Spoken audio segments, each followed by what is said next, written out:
Hello and welcome back friend on my channel English Grammar with Ashish. So today we have some important rules. आप बोल सकते हो remember the following points about the indirect speech के indirect speech जब change होता है तो उसमें क्या क्या चीज़ें याद रखने की हैं वो मैं आपको यहाँ बता देता हूँ। जब डायरेक्ट स्पीच को इनडायरेक्ट स्पीच में चेंज करते हैं तो क्या क्या चीज़ें हैं जो आपको याद रखनी है। ठीक है, सबसे पहली चीज़ क्या हो गया, नो इन्वर्टेड कामास इज़ यूज्ड के जब एक इनडायरेक्ट स्पीच जो है इनडायरेक्ट स्पीच में चेंज होगा तो उसमें इन्वर्टेड कामास नहीं लगाए जाएंगे। सबसे देखो यहाँ पे मैंने एग्जांपल भी लिखी है, दीज आर द इन्वर्टेड कामास when it is a direct speech. Direct speech में क्या है, इन्वर्टेड कामास में किसी भी स्पीकर की कही गई बात को रखा जाता है। ठीक है, और जब वही चीज़ जो है इनडायरेक्ट स्पीच बन जाता है, ठीक है, जब इनडायरेक्ट स्पीच बन जाता है तो दीज इन्वर्टेड कामास हम हटा देंगे। ये वाले जो इन्वर्टेड कामास हैं वो क्या हो जाएंगे, हाइड हो जाएंगे, उनको हम हटा देंगे। और दूसरी चीज़ क्या है, no question mark is used, मतलब कि अगर ये सेंटेंस अगर क्वेश्चन मतलब इंटरगेटिव सेंटेंस होता, अगर किसी ने सवाल किया होता तो जब हम इसको इनडायरेक्ट स्पीच में करते तो उसमें जो क्वेश्चन मार्क लास्ट में यहाँ लगा रहेगा वो यहाँ पे नहीं लगेगा।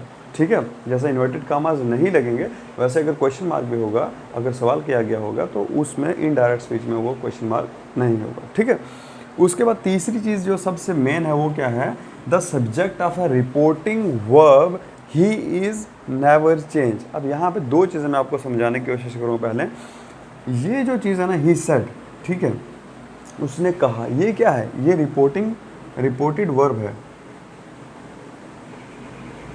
Reporting verb. ठीक है, इसको क्या बोलेंगे, इसको क्या बोलते हैं, रिपोर्टिंग वर्ब बोलते हैं। और ये जो चीज़ है इसको बोलते हैं रिपोर्टेड स्पीच।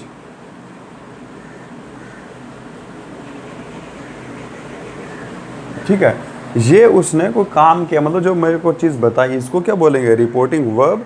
और ये हो गया रिपोर्टेड स्पीच, जो उसने बोला उसको क्या बोलते हैं, रिपोर्टेड स्पीच। अब यहाँ पे क्या लिखा है कि रिपोर्टिंग वर्ब का जो ही होता है, ही, ठीक है, या कुछ भी जो यहाँ पे सब्जेक्ट हो गया, जो भी यहाँ सब्जेक्ट होगा दिस वन, ये कभी भी चेंज नहीं होगा। ये जो होगा वो जब हम उसको इनडायरेक्ट करेंगे, इनडायरेक्ट स्पीच में लिखेंगे तो वो सेम ही रहेगा। ठीक है, और भी बहुत सारे रूल्स हैं जो मैं आपको बताने की कोशिश करूंगा कि हम डायरेक्ट स्पीच से जब इनडायरेक्ट स्पीच में लिखते हैं तो क्या क्या चेंजेस होते हैं।